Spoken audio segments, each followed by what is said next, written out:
the bridge was gone. I slammed the brakes so hard the tires screamed, and my wife's body lurched forward against the seatbelt. Where solid wooden planks should have been, there was only darkness, broken pilings rising from the black water like snapped bones.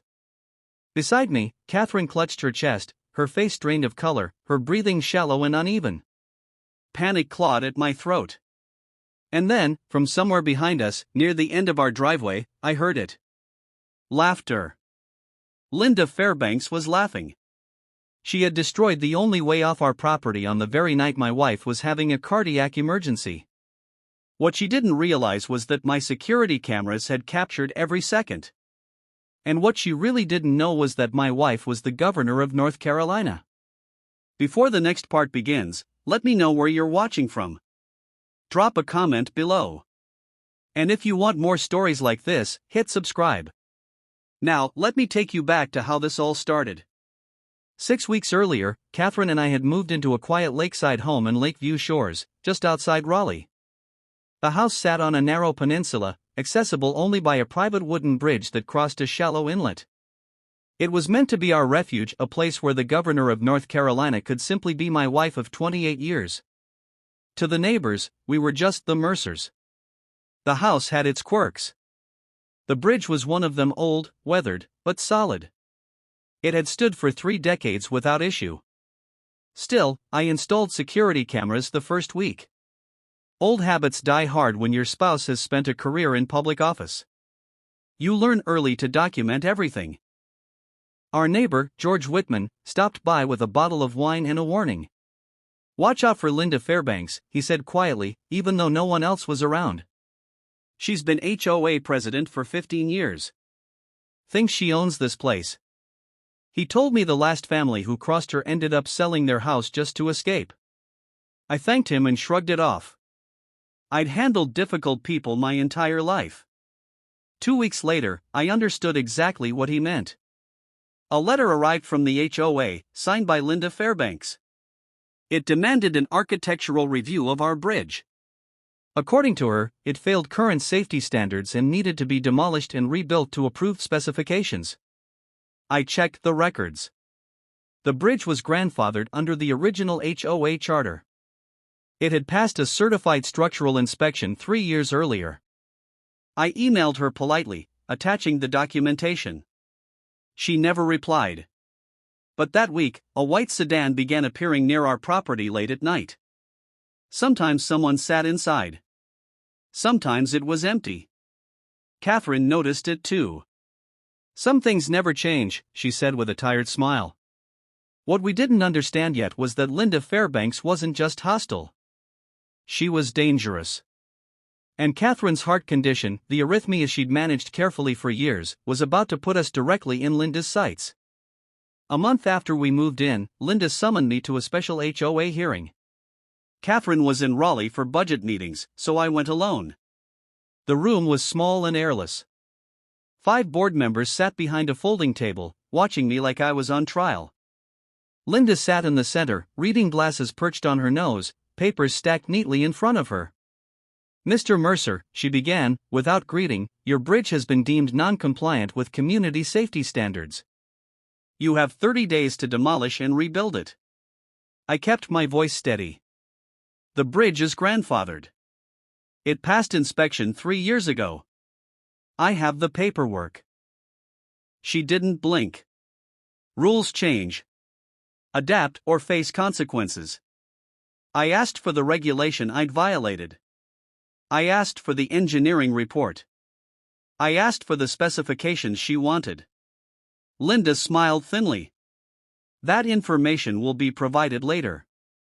Outside, George Whitman caught up to me in the parking lot. "I tried to warn you," he said.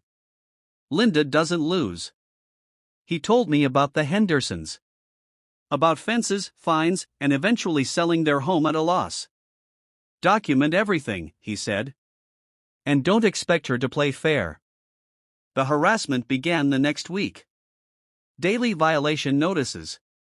Grass too tall by half an inch. Trash cans visible for minutes too long. A garden hose left uncoiled. Each fine was small, $50, $100, $200, but relentless. I photographed everything. Measured grass with a ruler. Logged every interaction in a spreadsheet. If Linda wanted a paper war, she'd picked the wrong opponent. Meanwhile, the white sedan appeared more often. I installed 2 more cameras. The final notice came on a Tuesday evening. Linda herself stood at the edge of our bridge, refusing to step onto it. She extended an envelope with 2 fingers. 7 days, she said. After that, the HOA will address the safety hazard. Her smile was cold. I'd hate for something unfortunate to happen. I consulted a lawyer the next day. They have no legal authority to touch that bridge, he said. Then paused. But HOAs don't always care about legality. Be careful. That night, I checked every camera. All were recording. 7 days passed.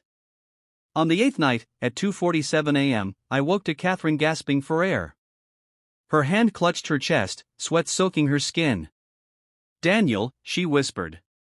"Something's wrong." I recognized the signs immediately. Her arrhythmia was spiraling. I called 911. The dispatcher warned me the ambulance was 20 minutes out.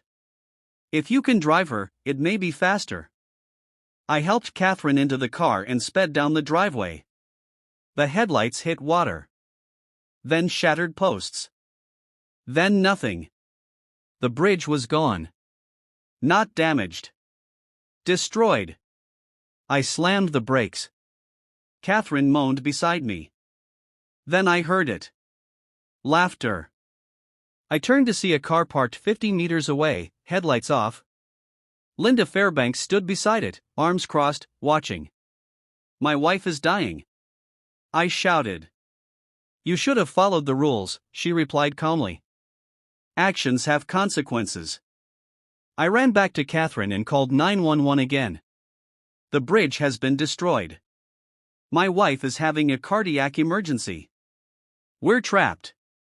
The dispatcher's tone changed instantly. "Medevac is being dispatched." 8 minutes. I carried Catherine to the porch, wrapped her in a blanket, and held her hand while her pulse fluttered beneath my fingers. Behind us, Linda's car drove away. She thought she'd won. At 3:11 a.m., the helicopter arrived. Catherine survived. And the cameras had captured everything. Linda Fairbanks was arrested the next morning.